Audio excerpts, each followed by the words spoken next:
My name is Chris Allen, and I want to share an experience that forever changed the way I perceive the world.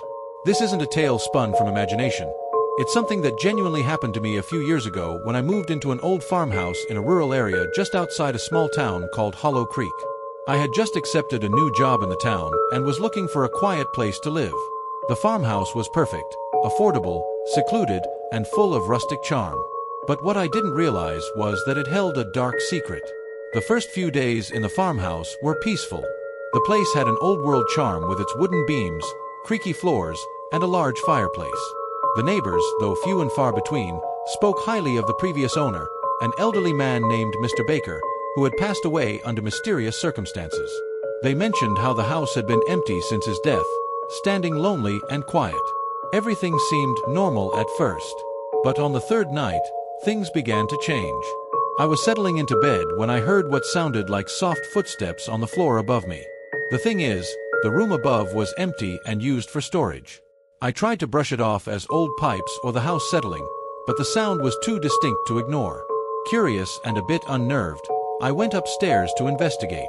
The moment I reached the top of the stairs, the footsteps stopped.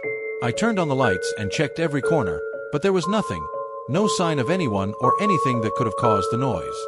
I went back to bed, feeling uneasy but trying to rationalize it away. The next few nights, the noises became more frequent. It wasn't just footsteps. Sometimes, I heard faint murmurs, like a conversation just beyond the edge of hearing.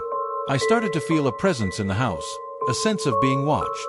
It was subtle at first, but the feeling grew stronger, especially at night.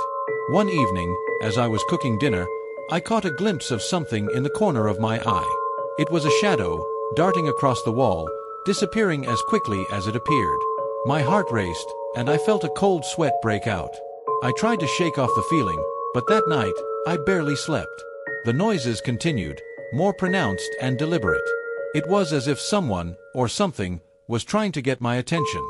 Desperate for answers, I started researching the house's history. What I found was unsettling. Mr. Baker had lived alone for years, and according to the local gossip, he was a reclusive man with strange habits. He was found dead in the house, sitting in his armchair, with no clear cause of death. Some locals whispered that he had dabbled in the occult, trying to communicate with the dead. I also learned that the land the farmhouse was built on had a dark past. It was once part of a larger estate owned by a family who suffered a series of tragedies, including the mysterious disappearance of a young woman named Clara. Her body was never found, and rumors swirled that her spirit still lingered, trapped between worlds. With this knowledge, the disturbances in the house took on a new, terrifying significance. I decided to document the occurrences, setting up cameras and audio recorders.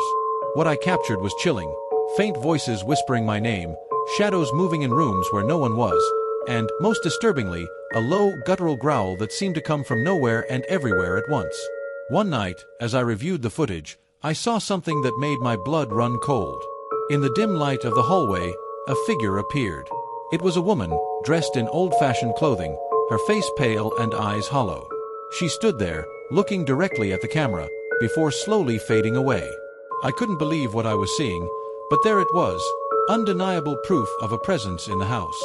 After that, I decided to contact a paranormal investigator. The investigator spent a night in the house and confirmed my experiences.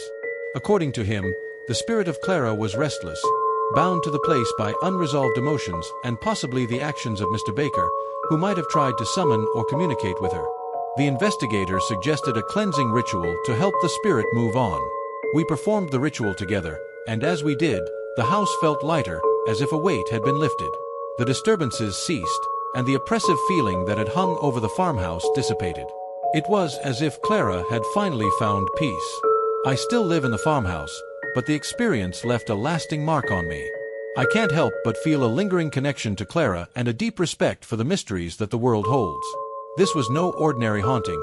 It was a glimpse into a world beyond our understanding, a reminder that sometimes the past doesn't stay buried, and the spirits of the lost can reach out for help, even from beyond the grave.